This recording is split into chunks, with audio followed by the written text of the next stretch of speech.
I think obviously everybody has probably seen this movie. Have you? Anybody here not seen Starship Troopers? Okay, there's one guy in the back. It's gonna get weird later.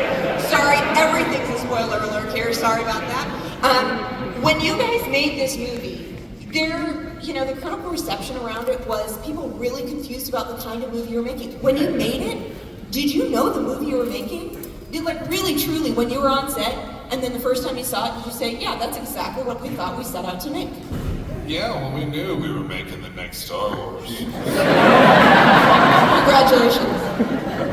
They give us a script, it's like if you read it tells you the story. Right, but there's such a difference to, how it's put together in the end, and I know there were a lot of production entities that were sort of Paul behind it. Verhoeven. Yeah, we put our trust in Paul. I mean, Yeah, at the there you vision, go. we kind of knew when, we were going to just, let him steer the ship. I'll tell you one thing. We did read the script, and it did. It was Paul Verhoeven. He had done RoboCop, so you see all that. You see that satire that wasn't in the book. If you've ever had a chance to read the book, so it's totally different. But I do know that when Pat Muldoon saw it, he'll tell you this. He goes, wait a minute, this was a comedy? And he said that because he said, oh, well, you read that part. So he didn't read the whole script. So he only read his part? That's what he told me. He's actually said that in panels that we've been in. He's gone, I've only read bullshit, bullshit, my part, bullshit. So yes, there was one of us that didn't know it was a comedy. But he's not here today. He's not here to defend himself. You want a long answer to that? I actually... All right, look, my grandfather was part of a group called the 110. They were all sci-fi freaks. It had Aleister Crowley, A.J. Vaught, Robert Heinlein, and a whole bunch of... Robert Heinlein, he was a cross-dresser. He was super... Ow! Nothing wrong with cross-dressing.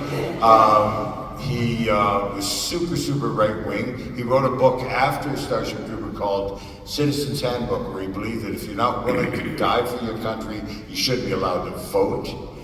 He was borderline fascist in a skirt. So this is my second film with Paul. So when Paul said that he wanted me to do this part, right, I knew the book because my grandfather had given it to me when I was really young and stuff. And so I said, so I met with Paul and I said, Paul, why are you making this film? Paul, you don't question. And he said, you are questioning me when I'm doing this? I said, yeah, I know. You were raised in, post-war Europe. One of his games as a kid was to put his foot on 88 shells and hit it with a hammer. He was raised in the Netherlands on the French border and stuff. So I said, why are you doing a film basically about fascist? He says, yes. He said, I'll answer your question once. He says, I'm going to make a beautiful world where everyone is beautiful. The women are beautiful, the men are beautiful. He says, everything's gorgeous. He says, there's nothing wrong. He says, it's only good for killing bugs. And I said, I'm in. Because he really Paul is not so much a political writer and stuff. What he likes to do is he wants people to talk. He wants people to creates controversy and stuff so that you'll discuss things afterwards. It's very important to him. I'm not speaking for Paul. I asked him. He says, it's good that people argue over stuff. It's really good that they do. He says, I don't want to just placate somebody. I want to cause some controversy. And if you've seen any of his films, they always have a certain amount of controversy. Well, Starship Troopers was 1997, and I think at some point in 2015, there was a film critic who wrote an article about it. And he actually was the first person that understood what the movie was. And it shifted everybody's whole polarity and realizing that, I asked Paul at the end of the shoot, I said, what was this movie about? And he I don't know if I can do the impersonation justice. Mike's got it down, but Paul, we were in his trailer, and he says, he goes, well, it's fascist versus communist. And I said, oh, really? Who's the, and he goes, and the Hitlers are not always good people. Wow, okay, they're not always the good guy. And so that really kind of twisted my head around. Yeah, after you've made the movie, you're now looking back at all the work you did. That was fun. We'll see you. Paul meant it as a satire. It didn't go over very well in North America. When we did the press tour and stuff they gave me the job of going on the press tour with Jake to keep him telling the truth. We had an okay time though. Yeah. But they asked us questions like, why is it pro-Nazi? Why are you on Nazi? This is the American press. Now in Europe, they got the satire. When you're handing children, high-powered weapons and saying, here you are, son, do you want to know more? Or you have Doogie Howser with his hand up a bug's ass. And he turns to the audience and says, it's in pain, and everyone cheers. That is satire. Didn't go over in the United States right at that time. Everyone in Europe got it. In the United States, it took a while. It took some education. Yeah, I mean, hearing you describe it as beautiful but killing bugs, there's that scene with the little kids and very much like the Levitt town moment where you get like this sense of, Americana, and it's the little kids' jobs to go stomp on bugs. Like, it's I'm doing my part. Satire. Do your part. Miss that from that. It went It's right rough. over the top Yeah. of like 70% of the United States. I mean, no one wants to hear anything from me, but my story of seeing your movie for the first time was at a theater cast party. Makes all the sense in the world. First college students I knew who owned a DVD player, the first movie that they played on DVD was Starship Troopers, and we watched it as a college theater cast all together and loved it. Totally got it. Just totally, 100% into it. It's one of my I'm Canadian, so I can talk about American politics. Do you know the average education of the United States across the board, the average education is when Reagan took office? It was grade 11 and a half. Do you know what the average education of an American right now is in the United States? Does anyone have the idea? It's grade 5 and a half. Wow. Paul was very, very specific about picking that film. Yeah. The evils of the super right-wing stuff and stuff like that. He said to me once, he says, I think maybe I didn't go far enough, is what he said. I didn't go far enough with the satire. He tried to treat everyone like they had a certain amount of intelligence. Paul, if you see this, I don't mean to speak for you. Please hire me. Well, and for a lot of you, this was nobody's first job. You were all seasoned pros in the business. There's no one. This was one of our, I think it was most of our first big movie. Yeah, but- except for. Yeah, I but like More one season pros is the way to. I mean, Kinda you green. knew more. You knew more than just a random kid off the street. Everybody had done something in film or television previously, but not like this, right? This is such a huge undertaking when you think about what the movie is. That it is this satire. That it is. So when you're doing the casting process, which they're looking for very beautiful people, right? I mean, that's. When I went in to read for it, Dina apparently was the first one cast. And so, of course, yes, they're looking for beautiful people. And I went in and I did my audition, and I came out and I run into a guy that I had previously worked with. He was the first AD, Greg Goldstone. He sees me, and it's old Homewood. Oh, Jake. And this was I believe, right before I went in to do the audition. As an actor, you got nerves. You're very nervous before you go into an audition. And I knew it was a big project. And Greg pulls me aside and he goes, I want you to show something. This is cool, man. It's good to see you. This is great. Look, and on the wall is the schedule for the film shoot. And in most movies, they're 28 days or something. Yeah. He shows me the schedule and he goes, look, we're shooting for 105 days. And as a young actor, you want to work. You're like, oh my God. Yeah. That's like a regular job. That's like I'm clocking in. And so I'm looking at this and now I'm getting really nervous. And he goes, well, let me see, what character are you reading for? I said, and he goes, oh wow, your character would work the whole shoot. You're not making it any better. Thanks a I lot. have the nerves, man. Yeah. So then I went in and I did the audition. I think I just bounced around the walls like a crazy nuclear pinball. I was like, oh, you last. I got 105 days of work for you, sir. Well, and at that point, Denise, you had done, you had shown up on Seinfeld. You'd done other things. I did pilots, some of them never went to anything, and different arcs on TV shows. But this was the biggest thing that I had ever done, being in a movie that was going to be in a movie theater. And it was at the time, I think we blew that budget. It was a $150 million budget, and like Jake said, it was a 6-month shoot. So it was something so exciting for all of us to be part of. Yeah, you really signed on for it. Were you the first person, Dina, who signed on for the project? Do you know? Yes, I think I was. Yeah. Actually, yeah. And I've told this story a couple of times, and Denise knows it as well, because I was the first. I was up for the part of Carmen.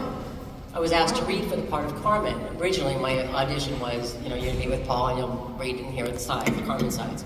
And they also give you the script for backstory, so you can understand the tone and see what you're getting involved in. And I just found that when I read the script, normally as an actor, you pay attention to your, role, like Patrick. Maybe just pay attention to your, that's what you do. You pay attention to your character. But I just felt I kept finding my eyes and my gaze and my focus shifting to Dizzy, and I was just like, I just think I'm more of a Dizzy character. Getting dirty and with the guys and the bugs and the guns and and the tomboy and the underdog, and I'm hopefully the character that you're going to be rooting for. Right. I don't know. I was just drawn to her, so I had asked my agent, instead, do you think I can audition for Dizzy instead? And they said, yeah, sure. That's what she dies, right? You're like, great. And yeah, I read the script. I know she dies, but I don't know. I'm just gravitating more toward her, and so I asked Paul if I could when I went in. He was like, yeah, sure. You can, sure, go ahead. And it was the jump ball scene where I smack him upside his head, and I'm like, you're drifting. So I think I smacked the casting director, and I rushed Paul, and I tackled him in the room. And she's like, and that was it. And it was Dizzy. Dizzy was born. That's great.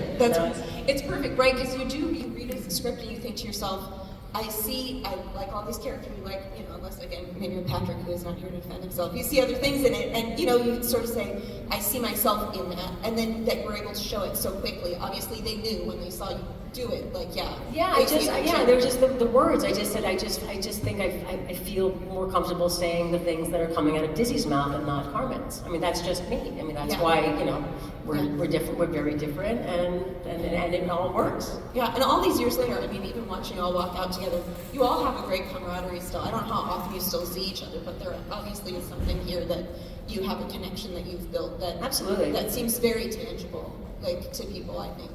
We spent 6.5 months. When we started shooting, we shot up in South Dakota, North Dakota, Wyoming, and Colorado. In our little dressing rooms, stuff like that, you got your own little washroom. The toilets would be froze. You'd have to break the ice in the shitter. By the time we were done, it was 120, 125 sometimes. When we did those things in Moab and stuff like that, and we're wearing Kevlar suits, basically, At the end of the day, you could turn them up and pour the sweat out of them and stuff. It was gnarly. It was. Some of the extras got fungus and skin infections and stuff. Really? Yeah, they didn't clean their suits as good as they did ours. Yeah. I did not. Yeah. And you put that on, and then 70 pounds of rubber, plastic, and then those guns and shit. You have to have a sense of humor. Making a comedy. Thank God Michael has one of those. Fuck you. Timing's everything. Casper, when you signed on, do you know where you signed on in the process? It's such a big part in the film of sort of following your story. Did you go in only for Johnny Rico, or did you read for other parts? Well, first I was Carmen, and then... I said that part very sexy. So the transition. Very sexy. I had the audition for Johnny Rico, and I walked in, and the casting office would have the people who are sitting, all the kids were sitting down there that were going out for it, and there was one seat over there, so I sat down there, Ed Neumeier was there. He came out, poked his head in his office, and waved me over. I came over, and he had a musket from the World War I, and I said, "Oh, can I pick this up?" Because I was in the drill team in my military school, so I did some drills with it, talked to him a little bit, and told him about my family, and I went and sat down. And then all of a sudden, Paul Verhoeven, as I'm going to sit down, Paul Verhoeven walks into his office where Jake was, and Alan Marshall was right next to him, and he comes out and he goes like, just looks at me and just takes this little soccer ball, drops it down, and kicks it at me. And I just stop it, and I go, he goes, "Kick it!" And I kick it at him, and he goes, "No, higher!" And he kicks it, and we're starting kicking back and forth, and then I kick it really hard, and Alan Marshall walks out to see what it is, and just right in front of, there's one of those cabinets, filing cabinets, I dent it, misses his nose, he just goes, turns around, goes back in, I'm like, oh shit. And Paul goes, "Come, let's do the audition now." I'm sweating at this point, I'm just sweating. I go and do the audition, we go and I leave, and I'm like, and I feel so bad for all the other actors. I mean, not really, but yes, I feel so bad. You feel medium bad. So Medium. I felt like I had it then. I Yeah. felt like it. But After Total Recall, everyone wanted to work with Paul. Everyone wanted. You got Clancy Brown, you got Doogie Howser, you got all these different people showing up in this film in small parts. Did Showgirls come out before that? When did Showgirls come out? Showgirls came out Right before then, right? Right, That's 96, I think. Showgirls was another satire on American babies that America did not get. It was the highest my paid favorite horror script movie. at the time. Joe Esterhaus, it was the highest paid for script ever at the time. Back then, not Starship Troopers, Showgirls. Yeah, the American dream on steroids, and nobody got it, you know. Yeah, and again, you look back, like here's this film you all made, and Showgirls, people look back at it in such a different way, right? When you first made this movie, the reaction that people had. But we're still talking about it, and we have a room filled with Exactly. people, so I think that the political commentary in there is still, unfortunately, still prevalent and relevant today. It's just something that, but that's the genius of Paul, where he does want people to discuss things, like Michael was saying. He enjoys people from the right and the left getting into an argument, talking about it, and then both claiming it's their movie. But it gets people to talk, where it's also, it's true, it is funny because both sides have liked it, both, you know, and that's awesome when you can have that, because unfortunately there's too many times where we don't discuss things now, and we just got to a place where we just are angry and hatred, but I'm Canadian, and we're not going to talk about American politics. Who here has not voted yet? Who hears what? Who here has voted? All right, I'm going to shit who you vote for, but get your ass out there and vote. I'm married to a woman from Virginia, and I'm tired of watching this shit on TV every night. She's glued to the debate. She's glued to the news. All I hear about is how Trump's an asshole and so-and-so. I'm so fucking tired of hearing it. Get out there, vote, and get a decision so we can move on from this shit. Spoken like a true Canadian.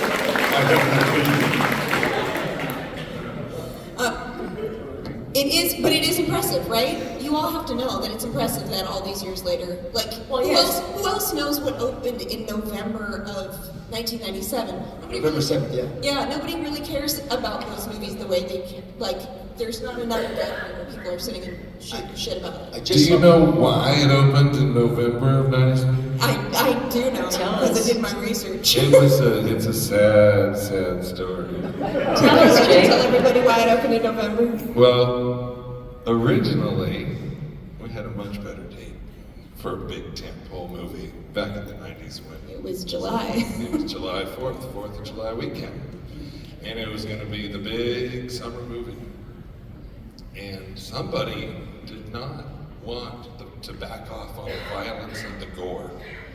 Somebody wanted the movie to make sure it was bloody and gory and really insanely gnarly, right? So the studio got mad and they said, fine, we'll give that to Men in Black, you guys get November 4th. And that's how we got that. That was, Wow. man, that was like, nobody told us. And didn't your trailer actually run before Men in Black that summer? I think that I read somewhere like they were happy to, push for the movie a little bit, but you lost your date. Like just to, when you think about it, People do still care about Men in Black. Let's not pretend like they, but not like this. They're not talking about it like they're talking about Starship Exactly. Troopers 27 years later. Absolutely right. Totally agree. Discussions is like looking up a dead horse's ass. You know, like trying to figure out what killed it. You know, history is what it is. This film happened the way it was supposed to. It's happened now. It's found the audience it's supposed to. It forces people to take a look at their politics and educate, and it did exactly what Paul wanted. It got people discussing different forms of, you know, fascism versus liberalism and all that stuff, you know.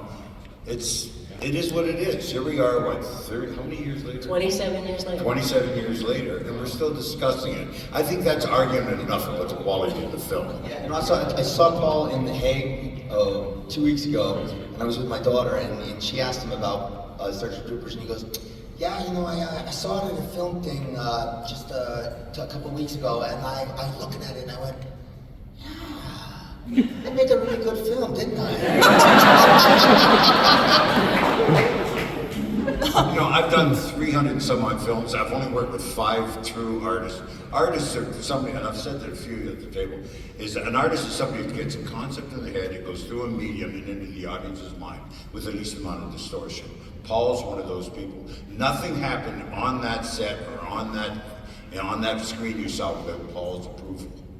You know, Walter Hill's another one. I won't mention the others. All those other directors will get pissed off that I didn't mention that. See, there's several others, and it could be anything. Nothing happens in Paul's films that he does not want it to happen.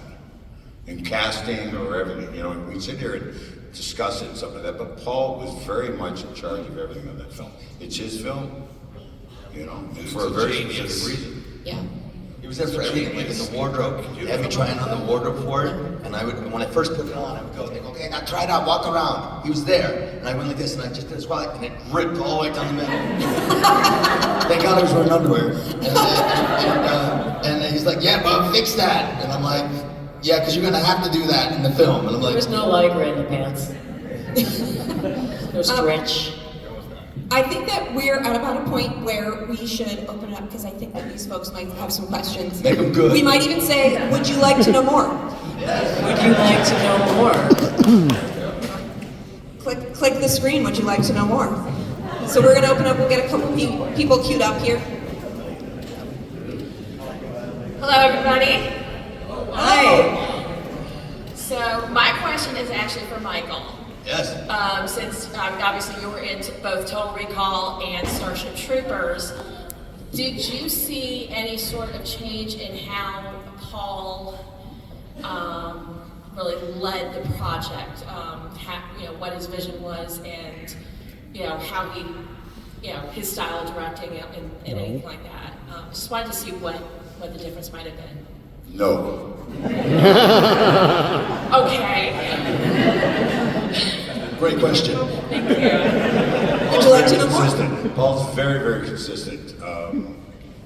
No, he's very much in charge. He knows exactly what he wants. Paul works with 2 different camera crews when he's working. He burns them out. Like Jos Vacano, who shot Total Recall and Starship Troopers, he won't do films with Paul back to back. It just burns him out. He says, I can't do this. It's just easy, And Paul uses another camera. As far as I know, there's this other group. Paul knows exactly what. He's very emphatic. He's very, very, and difference? No. No difference at all. Yeah, I thought that maybe because of the bad reaction to Showgirls, there might have been some sort of change. Paul makes what he wants. Yeah. Paul makes what he wants. The audience doesn't get it, it's not his fucking fault. True that. You take a look at Showgirls now, and everyone sees the satire, everyone sees Americana over the top, and all that stuff. So, next question. Thank you. Next Donna. One sec here.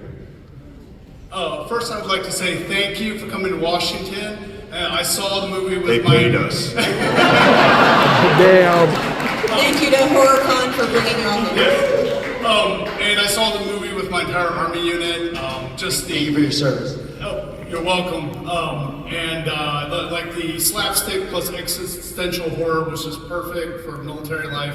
My question is, what is your favorite besides the arachnids, like creature, either sci-fi, horror?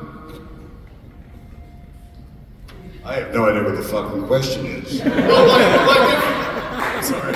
So other creatures, Like the ones from Aliens. yeah, like aliens, predator, Favorite? monkeys. Yeah, favorite. So, which is your personal favorite? Humans. Humans. And the gremlins? Those count. Yeah. I think that the idea that the human, particularly in this picture of this film, the humans as the other, horror creatures is probably Well, he's asking what We're the the guilty favorite. ones. He's asking what our favorite creatures are across Outside the of- board. Yeah, like We're saying universally. sci-fi or anything. That's why I'm saying gremlins are. Yeah, of gremlins are course. cute. That's cool. Awesome. All right, thank you.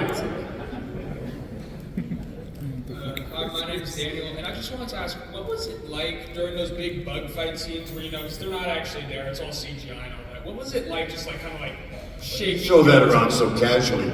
Do you know that when they were doing that, they weren't sure it was going to work out. They were using satellite telemetry for that. All we had really in the Ford stuff were 4 different cutouts of bugs on the landscape, and we had 2 mechanical ones. They weren't even sure that the actual CGI was going to work. Okay. And it wasn't CGI. They literally put it right on camera. That was a brand new program that they were writing while we were shooting. I don't care. This is the way we're doing it. I have to trust the technology. And he was right. It worked out. Yeah, that was one of the fun things was when we were getting ready to do the film, Casper and I were working out at the gym at the Sony lot. So afterwards we would wander around, and I remember we would, you were there too with the chicken sandwiches with no bread. No french fries. And so, but then were you with us when, so Casper comes with this news. He's like, hey, they're showing the bug tests up in the screening theater over at this part of the lot. So we go and sneak over, and we climb up the stairs, and we go in, and sure enough, it's like Paul and Ed, Phil Tippett, and the 2 producers, and they're sitting in this dark little tiny theater, and they're watching this loop repetition of the arachnid bugs, like running and then jumping on someone and grabbing them and throwing them and splitting them in half, and so they just kept running these little computer loops, and it was so basic and primitive. If you saw it today, you'd be like, what is that? But they were like, yes, it looks amazing. But like Mike is saying, it's like they certainly perfected it between then and then once we finished. Yeah, we had 2 of the warrior bugs on mechanics. They were run by hydraulics and guys. We had the tanker bug that you Which were is fighting. basically an upside down hull of a boat on top Yeah, of a he was gimbal on top of a Caterpillar truck. Yeah. So 25 feet up in the air, Paul right running, that and one. Paul Verhoeven would have a stick with a tennis ball running across, and that was us Our pretending eye line. like that was the bug and that was our eye line, and we're like, okay. Literally. Yeah, and he would act like a crazy man doing it. Basically shooting him. And there's running, come charging at you. Well, 12 it worked. 12. Y'all, it worked. If you watched it recently, that CG, which was super early in that kind of technology, it holds up pretty well. We did a panel in 2015, I think, at a theater with Phil Tippett, and a bunch of us went there, and somebody asked the question, why does the visual effects of this hold up so much? And he said, because we took more time then. He said, right now, audiences will accept more cartoony work, and he still works on all these big ones. He goes, but right then, Paul wanted to dust, and he said Paul, so like Michael said, Paul's in charge of everything. Paul wanted a dust hit off of all the millions of bugs. Every time one of their legs hit the ground, he wanted a dust hit off them. He wanted their eyes to move. He wanted sweat on them. He wanted the goo. He wanted everything. Like we had big buckets of KY jelly they used for the bugs. For the bugs. First interspecies porno that I've ever done in my life. Was Diddy there? Really like brain bug when the effects guy would have to like lube up the brain bug, and he had like the plastic gloves and a bucket of lube, and he would just like slap it and No, you know what's interesting? My wife came up to the set. She came up to where the Ford was. Is that in South Dakota? That was in Casper, Wyoming, Hillside. Wyoming, Casper. And we were there, and my wife said, can we go down? We had a day off, so I took her down to the Ford. I hadn't seen the hydraulic bugs yet. So we're in the Ford, and I'm saying, yeah, this is where we're going to be spending all this time. I was going, oh yeah, it's kind of boring. So then all of a sudden we heard, don't. And the fucking mechanical bug blocked up the ramp. And I swear to God, my testicles been inside my head. They worked really well. And then the guys thought, we fooled you. Because the special effects guys were working all the hydraulics on it. They were very, very believable when we saw those. Yeah. They were quite. How many quite puppeteers amazing. worked the brain bug? There was like a bunch of people working the arms and the thing and the sphincter. You remember the name of it? You remember what they called it? They called it the mangina. They would say, bring out the mangina! And I'd be like, what? And then I saw it and I went, It was like everything in one. It looks like. That's such an interesting looking creature, Paul. Who designed this? Paul gets what he wants, maybe. But the look on my wife's face, that gave me all the sense of like what the audience's reaction would be, because she went, what the fuck? She started dragging this thing crawling up, and I went, okay, this is gonna work.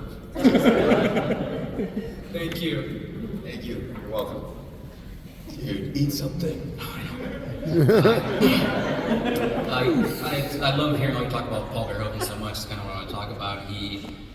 Very few directors have ever made a movie with this scope and size, with this technical mastery, and so you've all talked a lot about what it's like working with him, but to be on a movie that size, very few people have ever been on a movie that size. Really for you guys, you've been on Total Recall and everything already, but what was it like watching him clearly just have a very easy handle on a production so complicated and large? He didn't have an easy hand. Are you kidding? Nothing on that film was easy. You know, Paul lost about 40 pounds on that film. I swear, he started out fairly kind of plump. Yeah, he had like a little belly. Yeah, at the end of it, that blue sweater, you remember the blue? Just hanging on. Skin and bone. There's nothing easy about that film. You know, there's a thing called the circus secret, right? We're in the circus. You know, if you tell the circus secret, nobody's going to come in the tent, you know, and tell you what. We're not supposed to tell the circus secret. So, you know, how does the Ant-Man crawl up the side of the tent? Are you in the circus? No, I can't tell you. But Paul worked very hard. We all worked our asses off on that film. Really, really did. There's nothing, that image of Hollywood where everyone's sitting around lounging on, you know, velvet and having grapes peeled for us. That's fucking bullshit. We were in a place called Hell's Half Acre, and it literally was that. Yeah. And Paul, literally, like specifically, he'd be the first one on set and the last one off set. And he's always thinking, he's always drawing, he's always screaming, yelling, he's so passionate, he's in control of everything. And when you're in control of everything, that means you're talking to all the heads, you're talking to all the people, making sure you're micromanaging all the people, but you also have the best people, but he is a complete visionary. There is absolutely nothing about him that's hysterical. I know we play these imitations of him and stuff. There's a film on Total Recall, there's a scene in Total Recall where we come off the elevator on Mars, we come off the landing vehicle on Mars, we go through the customs and stuff. It's where the fat lady comes off and all that stuff, right? And the camera falls, nothing wrong with fat ladies. Just a fact about the film. And I'm quite portly myself. But anyway, it was on a steady cam and it follows me all the way through, and then we turn, right? And at the last thing I stop and I turn and I go, Quaid. Right, so we did that like 3 times, and people say, all right, cut, print, and let's move on. He said cut after the 3rd take, and we got 300 cast members, 150 some odd crew people, we got all the sets that were going, and Paul says, I want everyone in here, I've got to talk to you, and it was very early on Total Recall. I'm sorry, I don't want to take up too much, but this is Paul. Paul said to everybody, he had that blue sweater on. He had it in both films, and he's got the blue sweater, and he says, look, I want you to understand, this is a very complicated film. It calls for everyone to be professional, everyone to show up and do what you need to do. Now, if you can't do your job, come forward now and you can go fucking home. I need everyone to do their fucking, he worked himself up into a frenzy. Because if you can't do your fucking job, you're going to ruin it for the person beside you who's doing their fucking job. And I'm doing my fucking job. And he's built himself into this frenzy. And just at the top of it, when he's taking a breath, we heard, and I'm standing there watching Paul lose his nut, right? And I'm thinking, who's fucking stupid enough to laugh at Paul? And I look over, and it's my 12-year-old daughter sitting in his chair. And Paul stops. Everyone stops and looks, and there's Adrian sitting in his chair, and she goes, and he goes, you think this is funny? You think this is fucking funny? And he starts walking towards it, and I go, here goes my career. And everyone looks at me like, you know, and I went, all right, and I start walking behind him, and we get up to him, and he's saying, you think this is funny? You walk on my set and you laugh at things and stuff like that? And he got right up there, and she said, you got your shot, didn't you? And he stopped dead right in front of her and said, yeah, I got my shot. It was all an act. He put on this whole act of being out of his mind. And he said, why are you, have you read the script? She said, no. He said, I want you off my set until you've read the script. And he turned around and I'm right behind him. And he looked me right in the eye and he went, all right, I've told everyone what I want. Let's go back to work. That was his calm. I get up the next morning, our rooms, I brought her down, she was down from Canada. We had these connecting rooms. I go in, she's not there. Except that I had a late call that morning, right? I go down and I said, where's my daughter? Where's Eva? And he said, well, she went up to the set on the first car, right? She had read his script. When I got there, I thought, oh fuck, what is she doing? She's taking, I rush out to, we're shooting in Mexico City, so we go out to Churubusco, I rush, get there, and I come in, and he's got a chair beside his with Adrian in it, and they're going through the script together. And he's talking to her and stuff like this, right? And I walk in, and he looks up at me, and he goes, your call time's not till 1. And he looks at me, he goes, I said, you doing all right, Adrian? She goes, yeah, it's all right. Yeah, we're just discussing stuff. And he goes, you might as well get in makeup and wardrobe. I might use you. Go on. When she left, 3 weeks later, he wrote a note for her and said that if you're ever in film or in a film course, tell them they can write me and ask for a recommendation, and you've got it to my daughter. Wow. That's Paul Verhoeven. That's who he is. He's not an insane man. Nothing he does on the set of his film doesn't happen for a reason. You know? He's dealing with millions and millions of dollars. You know? Anyway, that's Paul's one of my favorite films. Yeah, it's awesome. Thank you. He's an amazing guy. She makes documentaries. She just made her second documentary, by the way. Woo! Alright, you guys killed a bunch of bugs, but what's your favorite dinosaur? I know, off topic, but you know. Nobody gets asked that enough. Look at her pajamas, everybody. Favorite dinosaurs, everyone? Do you have one? If you don't, I would maybe get one. I love them all. And I would recommend I love all the dinosaurs. I say you kill them all. I'm counting this in a big gun. Do we need Neil Patrick Harris to come read their minds first, though? I'm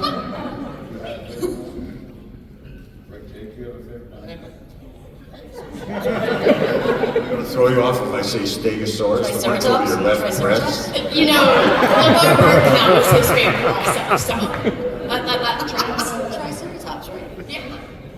Thank you Hey, guys. Velociraptors like are the saying- best ones to do. They're the best ones to pretend to be. Hi, I'm Catherine, and this is for Dina. So, love your character, and I wanted to know if the experience you had on set helped you when you faced off with Jigsaw.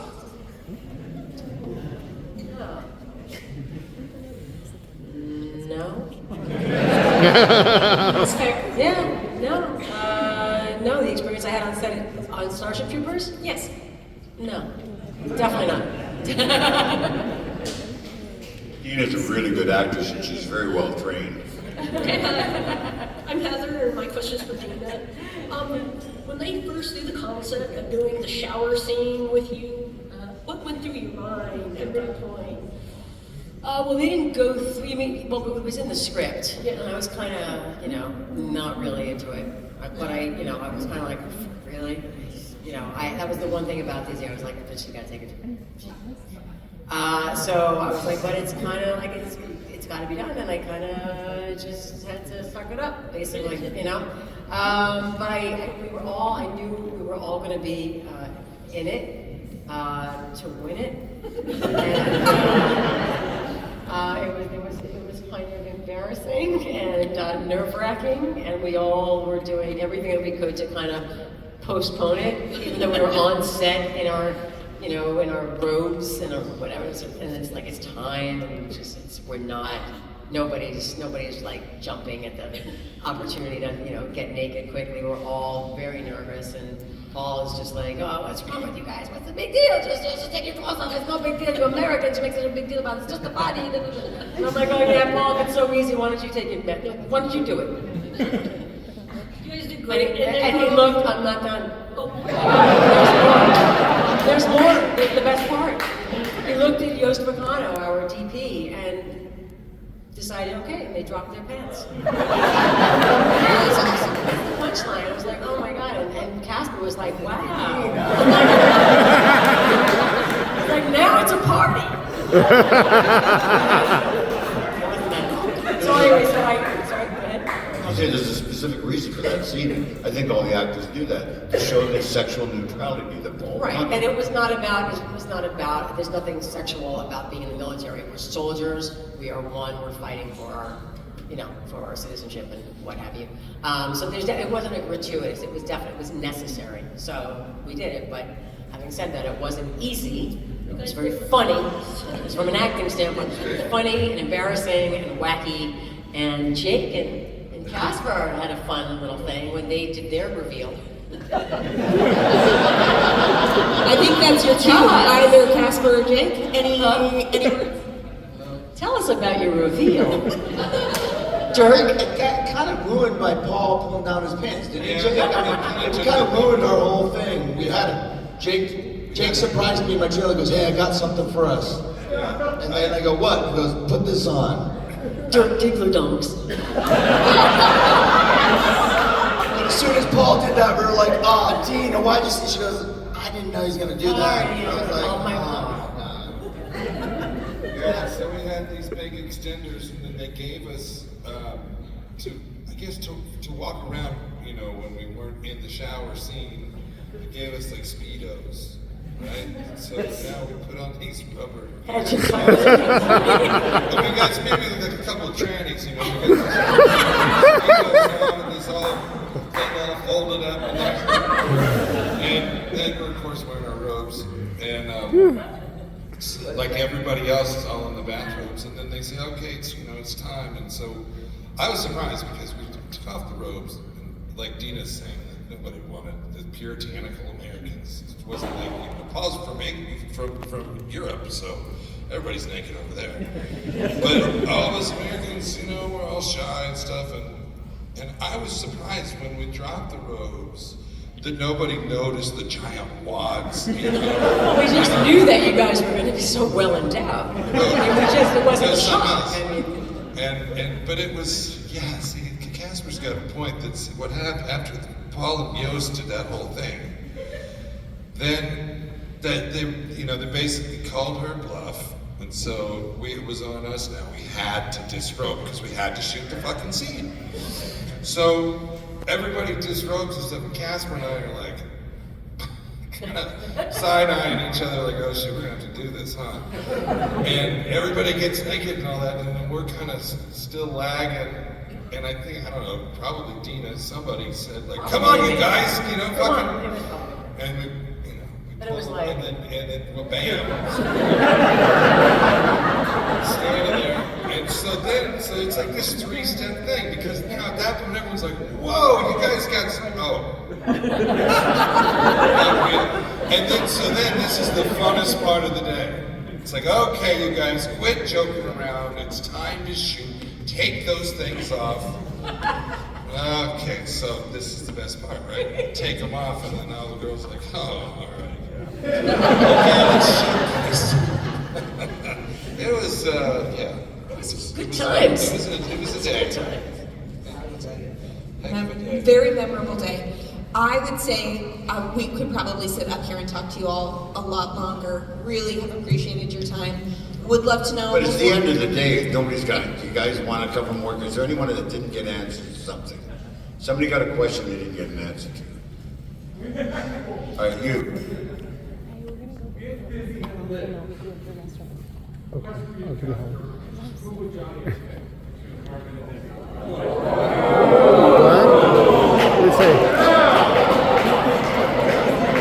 Both of us. You have to ask Meyer. He's the writer. How could I choose? I love them all. He would have had a sandwich. They're my family. What if I tried to get us both drunk and be like, want to see us kiss or something?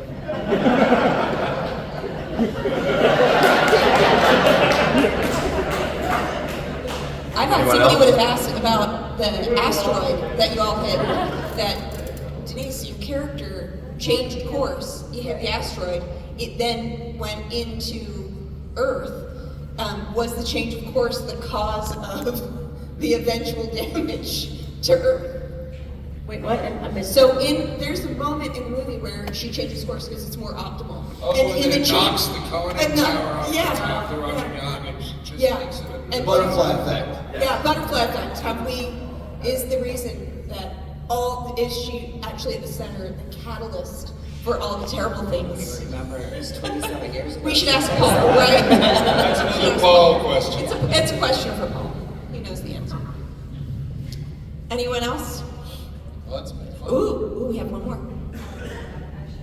Is this thing on? There you go. So how has technological advancement affected your approach to your later roles in comparison to some of your earlier work? I heard you.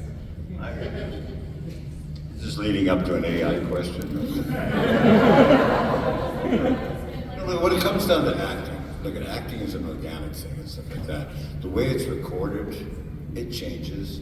I think we all agree that video and video replay is a lot easier to work with. You know, instead of waiting for like 3 days for answer prints, you know, and the relighting and stuff like that. Video is, you know, when you do video and you do digital and stuff like that, they can do more in post-production with the lighting and stuff, so it speeds up and you have more time. The one thing I think as an actor I hate is you shoot something and then you have to wait an hour and a half to an hour to get the cameras lined up for the next coverage or something on some of the larger films.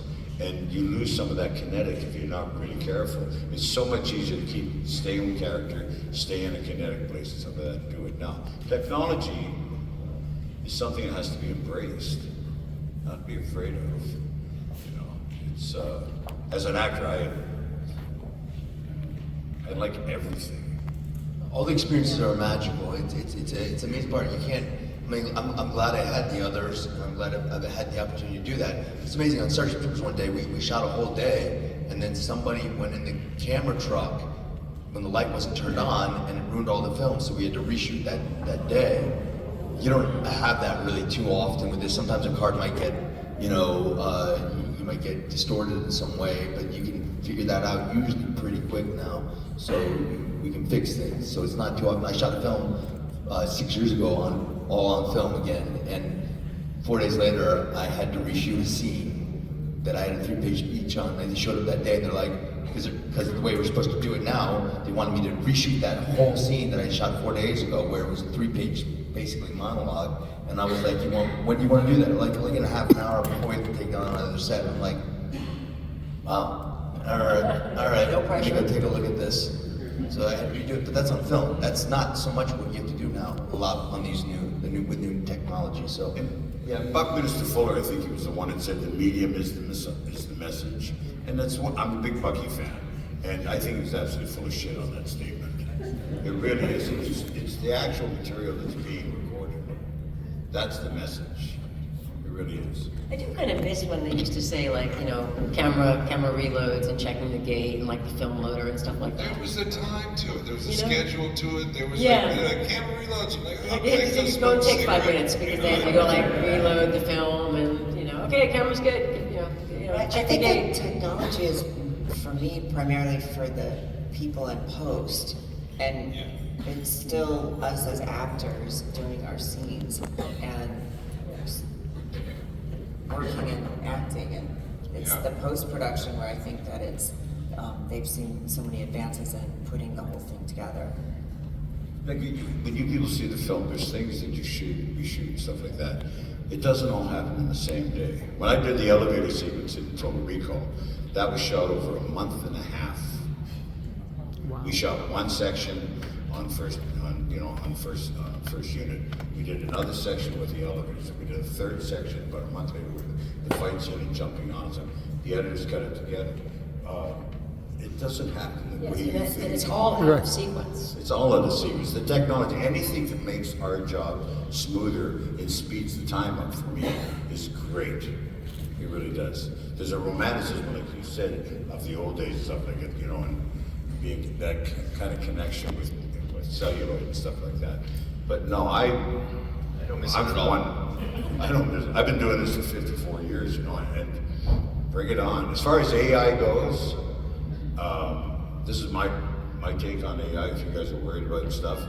I've got 3 different jobs offered to me that were AI-generated scripts, and they're absolute shit. No, it's not laughable. They are absolute shit because they're not organic, correct. They're intellectual. Writers, human beings, us, you. AI doesn't have a soul. You know, there's an emotion involved. There's no logic in what we do. It can't be manufactured. It's not a machine. You know, this person's reaction to an emotion, my reaction, this person, that person. Well, Jake, who knows? It's all completely different. It's all completely different. We're all going to say a line different. No computer's ever going to generate dialogue the way it is. It's a tool. If it helps with camera work, it helps with sets, if it helps with scheduling, fine. But when it comes down to the organics of something, it really takes the human element to be, you know, to be able to make it work. Yeah, it's not quite there yet to replace. Like Michael said, you know, a tool to help, assist, for sure. But it's going to need to be tweaked with some humanity, I think. But, I mean, why? Is Skynet listening? Always. Probably. Want to know more? Would you like to know? Thank you all so much. Thank you, guys. Thank you.